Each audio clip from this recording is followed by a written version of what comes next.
Mbote bakongomani nyonso de partout ozolanda Masudi TV na Kinshasa, Brazzaville, Cameroun, Gabon, donc Burundi, partout esika bakongolais bozali, États-Unis, France, Canada. Vraiment toujours un message na bino, encouragement bozopesa biso, merci beaucoup. Na ndenge bozo ko apprécier analyse oyo toza kosala à travers votre chaîne Masudi TV. Donc, vous s'abonner massivement partout de Sika Bozali. Vraiment, et ça nous fera de bien de notre part parce que Toza pour na Congo, Congo, Eza Mboka na biso, Congo appartient au Congolais. Et voilà, lelo, toye juste na Lumbango, vraiment pour na solo la basige na biso lelo. Donc, si j'ai liboso, Eza juste réunion d'union nationale. Oyokaki mikolo tukoleka topesaki bino flash, mais lelo déjà gouvernement congolais ezo rassembler bato pour bazo pona sikoyo donc candidat oyo bakozala na participants ya réunion wana tokolobela masolo wana vraiment en détail. Est-ce que ekopesa litomba na bacongolais ou ekopesa nango litomba te?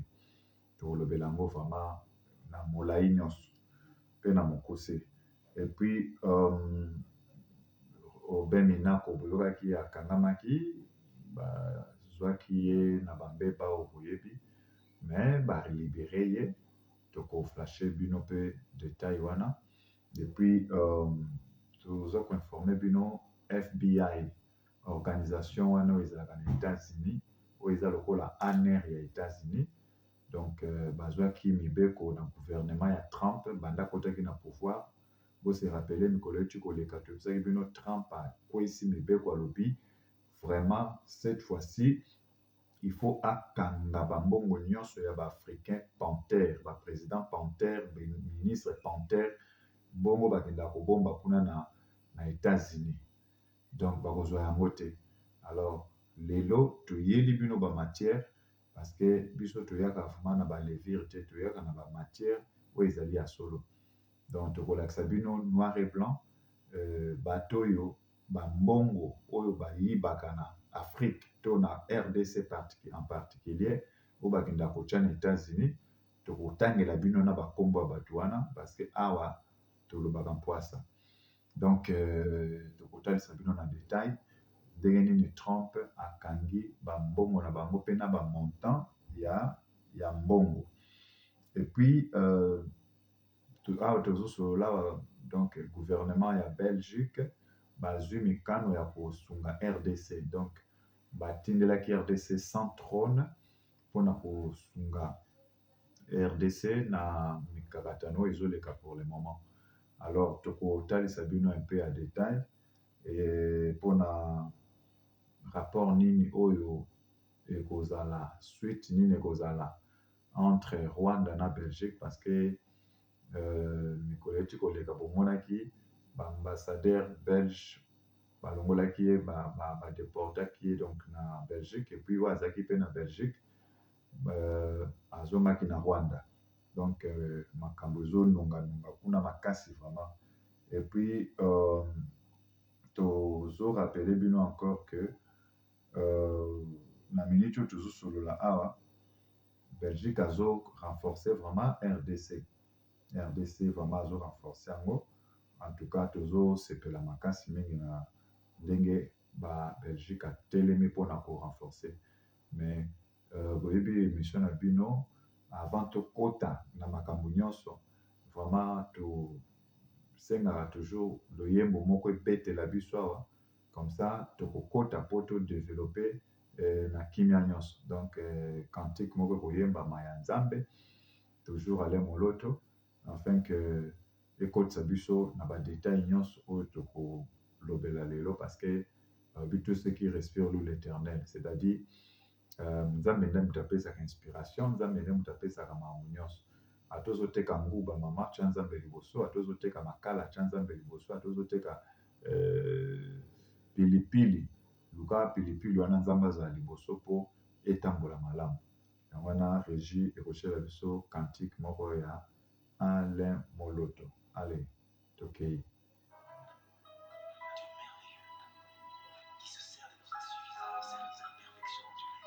c'est encore possible. C'est encore possible que la RDC puisse se relever. Hein? Là, c'est encore possible que Goma, Bukavu soit libéré. Alors, nous avons la foi.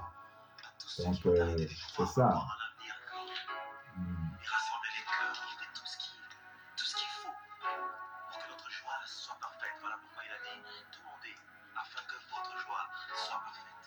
C'est encore possible, même pour ce pays, de voir toutes choses relevées, car il est rebâti sur l'ancienne ruine. Tout est possible. C'est encore possible.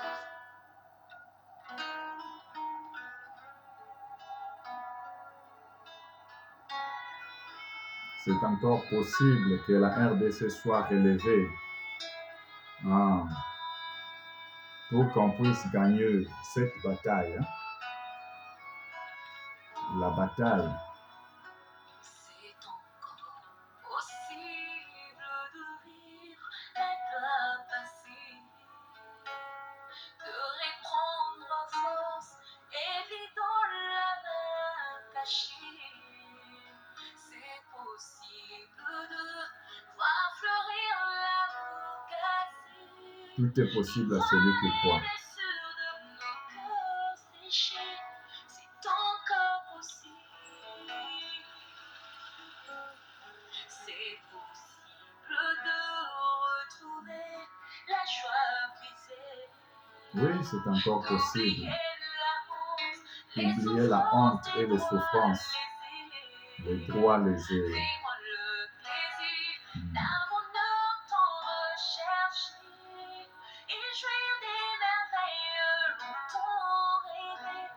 C'est encore possible.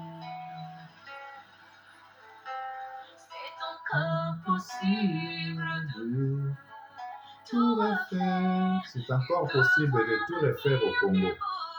On peut aussi refaire Congo. Pourquoi pas? Les Congos peuvent aussi devenir comme une Allemagne d'Afrique. Pourquoi pas? Mais avec des hommes qui réfléchissent, avec des politiciens qui ont la tête haute, non des politiciens mafieux.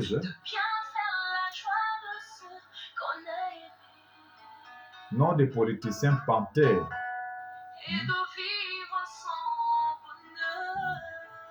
Dieu nous a donné le Congo avec toutes les richesses possibles. Mais pourquoi on ne mange pas? Pourquoi on ne boit pas? Pourquoi les gens meurent de faim? Pourquoi? Non, non, non, non, non.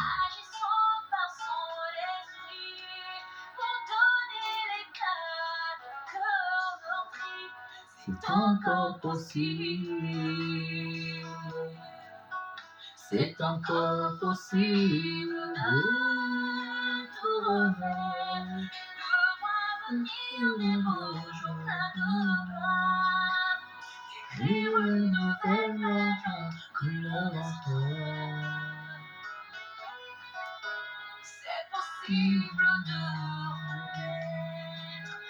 C'est encore possible.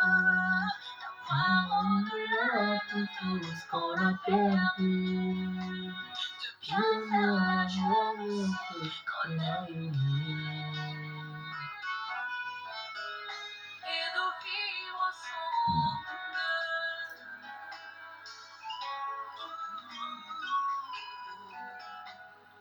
Puis c'est encore possible de reconstruire ce beau.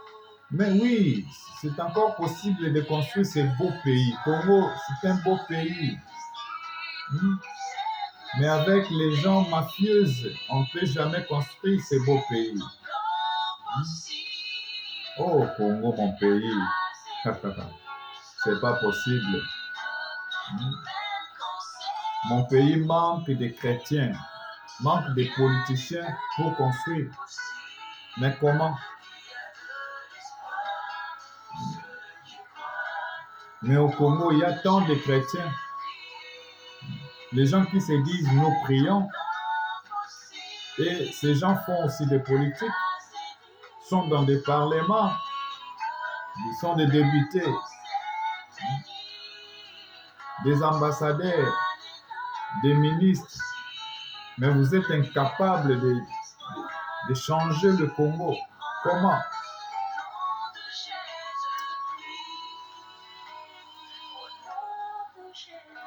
Bandeko Masudi TV, boti kolanda loyembo kitoko, c'est encore possible, c'est encore possible.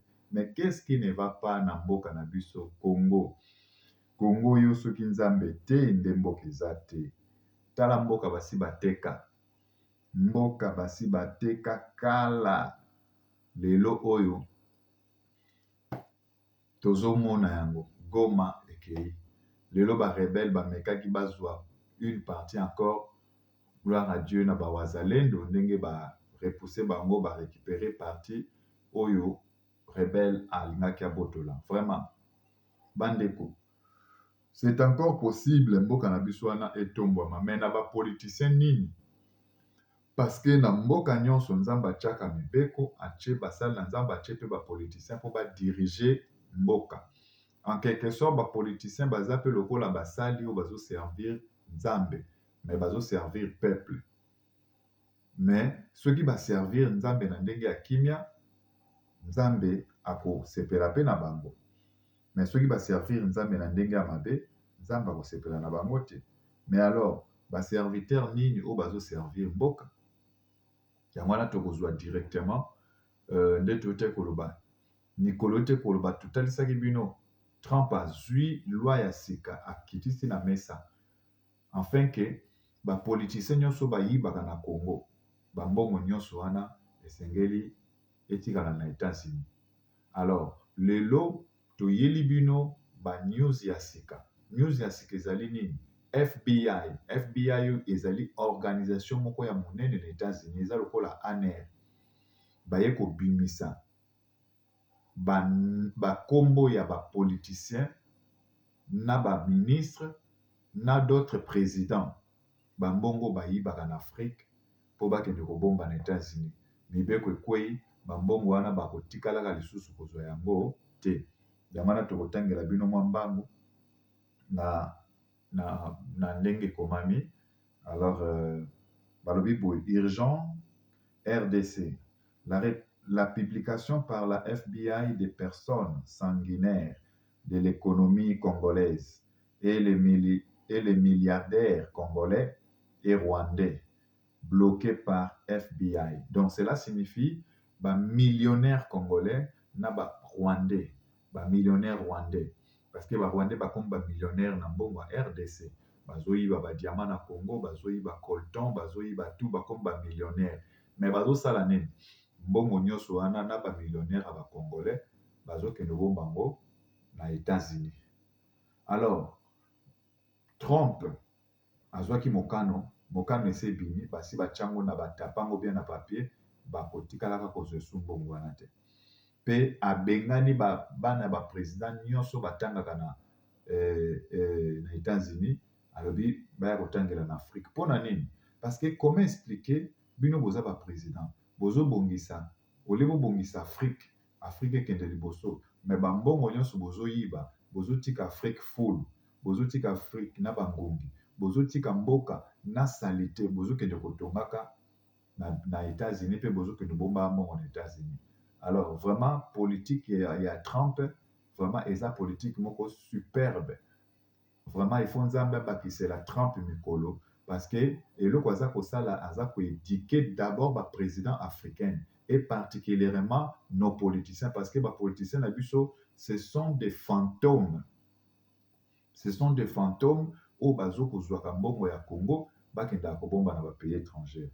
Alors toko continuer kotanga na lombango ba ekoloba. Premièrement, numéro 1 ezali Kabila. Kabila azali na 500 milliards USA dollars. 500 milliards, mes frères et sœurs. Botala nanu makambo. Kabila oyo toyoki ba Congolais mususu bazoloba auta kopesa discours en Afrique du Sud. Kabila zoloba azonga na pouvoir, mais aza na 500 milliards oyo bakangi na États-Unis. Siko ba Congolais wana oyo bazoloba Kabila azonga na pouvoir bazali ba congolais to baza bibembe me bazotambola parce que mutu il faut azala mutu mais congolais alongwe na état ya mutu akomi ebembe parce que mutu oyo aza ko réfléchir te eloko oyo azoloba aza neka lokola ebemba ekufa. Comment expliquer 500 milliards 500 milliards wana bozoko na kombo ata kutuke mutu yango aza mutu ya ndenge nini donc c'est-à-dire ata Kabila wana ti ya kokende kufa mbongo wana ekotikala osila te eleke ebele ata bana ya bana na ye donc ekotikala osila te. Comment expliquer mbongo wana soki ozwi a investir soki mbongo wana investisaki yango na Congo bakongolais wana bazolanda ye bayenge bazwa misala bakongolais wana bazolanda ye bayenge bazwa mwa mbongo. Mais ce que je comprends que bapoliticien Congo baza koappauvrir peuple pour peuple azala na force te afin que peuple azalaka na makolo na bango eza politique ya mabe il faut totelemela yango. Donc Kabila aza moto akoki susu te kozonga kodirige Congo parce que parmi FBI bato oyo baza na bamilliards Kabila numéro 1 ya mibale Moïse Katumbi tozotanga nano après tokoya kopesa mwa baexplication. Moïse Katumbi 32 milliards. Troisième Matata Ponyo 993 milliards. Numéro 4 Muzito 17 milliards. Numéro 5 Tango Fort 12 milliards. Numéro 6 Jeannette Kabila 15 milliards. Numéro 7 Maka Bwangu 10 milliards. Numéro 8 Zoé Kabila 7 milliards. Numéro 9 Shadari 7 milliards. Numéro 10 Henri Mova 7 milliards. Numéro 11 Massangu 13 milliards. Numéro 12 Henri Yav 12 milliards. Numéro 13 André Kimbuta 6 milliards. Numéro 14 Olive Lembe 20 milliards. Numéro 15 Vital Kamerhe 9 milliards. Numéro 16 Bochab Evariste 6 milliards. Numéro 17 Kengo Wadondo 3 milliards. Numéro 18 Richard Nawey 2 milliards. Numéro 19 John Numbi 5 milliards. Numéro 20 Néhémie Malania 8 milliards. Numéro 21 Aubin Minako 4 milliards. Numéro 22 Janine Mabunda 1,8 milliard. Numéro 23 Seleya Langoule 2 milliards. Numéro 24 Rugweza 33 milliards. Numéro 25 Ruberwa 25 milliards. Bandeko mutu ekomobeta nga nakomoka mutu pasi na bamilliard oyo nazomona. Numéro 26 Benoît Luamba 5 milliards. Numéro 27 Tambwe Mwamba 12 milliards. Numéro 28 Bruno Chibala 1 milliard. Na Bruno Chibala mutu auti okota kaka na gouvernement sikoyo. Numéro 29 Patrick Kitebe 7 milliards. Numéro 30 Bahati Lukwebo 5 milliards. Numéro 31 Richard Ndambo 2 milliards. Numéro 32 José Makila 3 milliards. Numéro 33 Bilenge 7 milliards. Numéro 34 Alain Tundu 10 milliards. Numéro 35 Julien Paluku 11 milliards. Numéro 36 Marceline Sichambo 14 milliards. Yo! Numéro 37 Ngoyi Kassanji 11 milliards. Numéro 38 Deo Gracia 13 milliards. Sikoyo bapoliticien ya boye est-ce que Congo ekobomba na bapoliticien ya boye? Bandeko botala nano degré bapoliticien bino bozo koenvier bapoliticien oyo soi-disant baza bapoliticien botala bambongo oyo nyonso bazo kopie na Congo. Alors gloire à Dieu ndenge Trump akangi bambongo wana eza vraiment victoire epesa bango leçon ba éviter kozwaka mbongo ya mboka bakenda kokotonga na libanda pe babombaka na libanda. Donc Trump aza lokola donc force moko nzambe atindi po alibérer Afrique. Aza lisusu na politique te ya koluka Afrique nyokwama non. Alors c'est le moment maintenant Afrique esengeli président africain bazwa mayele bazwa bomoto balamuka mpo babanda kotonga na mboka babanda koinvestir na mboka mpe babanda kopesa bana mboka misala. Politiki ya kozwa mboka osundoli ozokende kobomba mbongo na baparadis fiscaux nde ezorendre Congo pauvre, mais Congo ezali pauvre te. Donc bambongo bamonta mbongo oyo soki lelo Congo eza kokufa ezali nos politiciens. Bandeko, vraiment c'est pas possible. C'est pas possible. Numéro 1 Kabila. Ye wana azolika azonga na pouvoir. Baobe minako, babiloko nyonso wana, bato nyonso wana. Alors, peuple tosi totelemi, tolingi susu ba bêtise te na makambo ya gouvernement congolais parce que Congo appartient à tout Congolais. Congo eza kaka ba fantôme totangi awa te. Congo ce n'est pas ya ba minako. Congo ce n'est pas ya ba paluku. Congo ce n'est pas ya bato songolo pakala. Congo ezali pe ya Félix Tshisekedi te. Congo ezali pona ba Congolais. C'est-à-dire Congo esengeli mbongo ya Congo, diamant ya Congo, cuivre ya Congo. Congolais nyonso na 4 coins ya Congo a bénéficié eloko ya Congo. Mais tala ba miyibi oyo ya gouvernement tala makambo azosala. Donc soki batie ye na gouvernement lelo na Afrique na Congo na biso soki mutu azwi poste te po asalela bapeuple azwi poste mpo ngongane koki ya koyiba ayiba tala nde bazoyiba et puis koyibela yango ya ndenge nini koyiba moko ya mabe en désordre koyiba en désordre. Alors sur ce ezolakisa ke gouvernement na biso ezali très faible parce que bamiyibi baza na bango toléré. Mutu nyonso aki na ye koyiba bakangi après 2 ans abimi kamere ye toyoki bamillion na ye ayibaki soki 57 milliards mais après kamere ye wana balibere gouvernement ya kotoboka eza na madusu.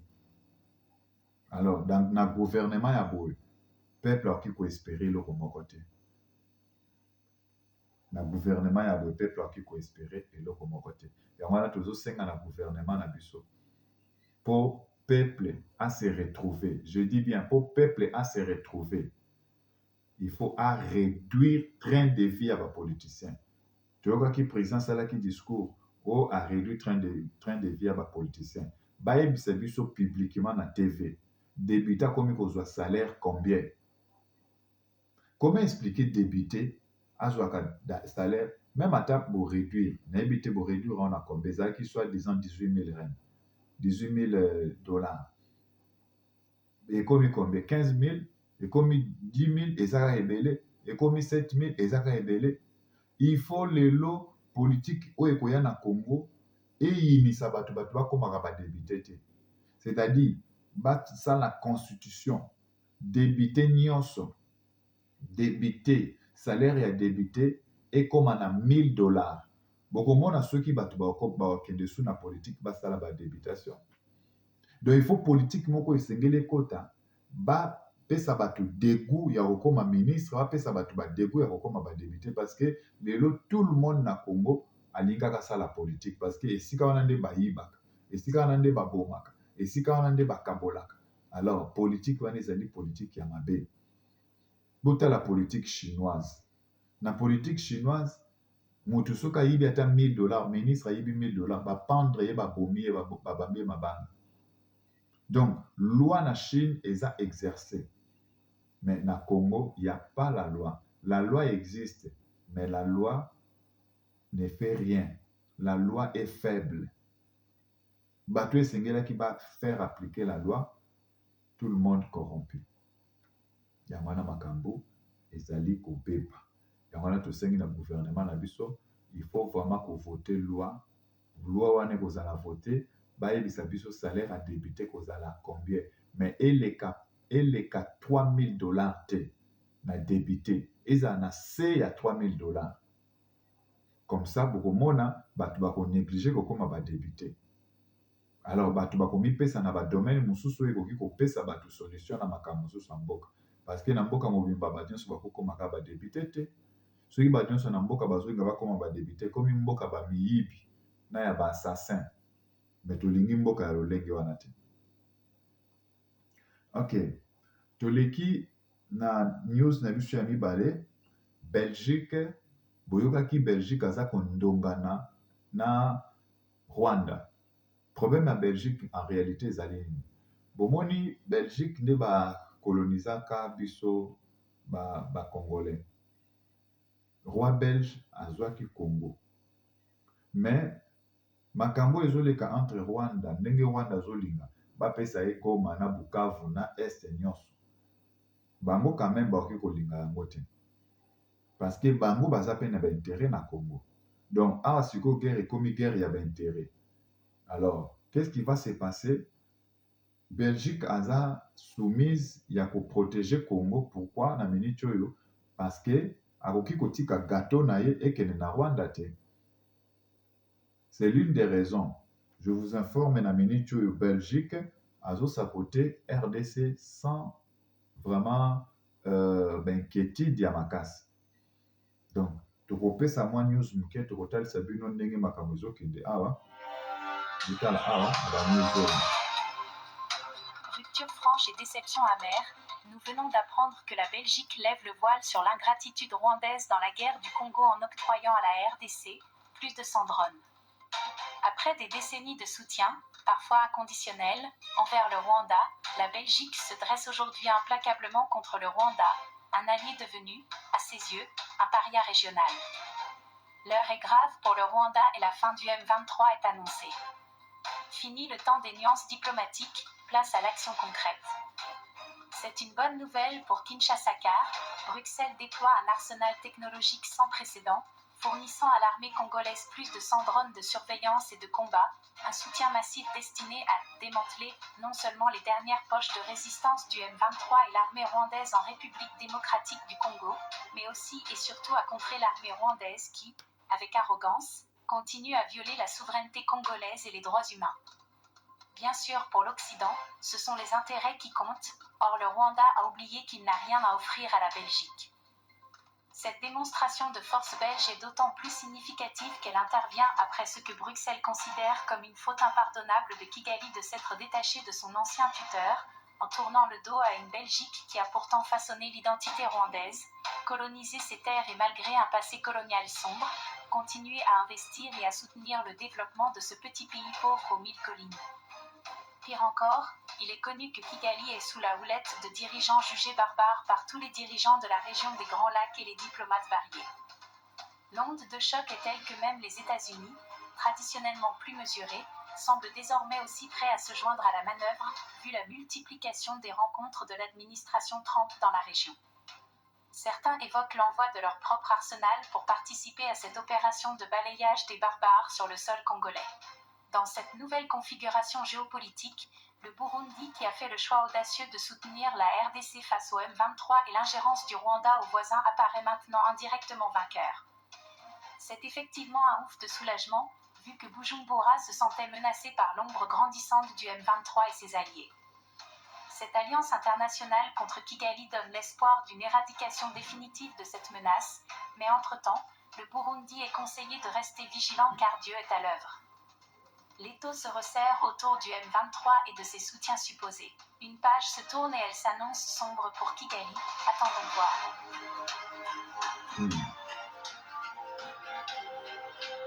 Boyoki ndenge journaliste alobi.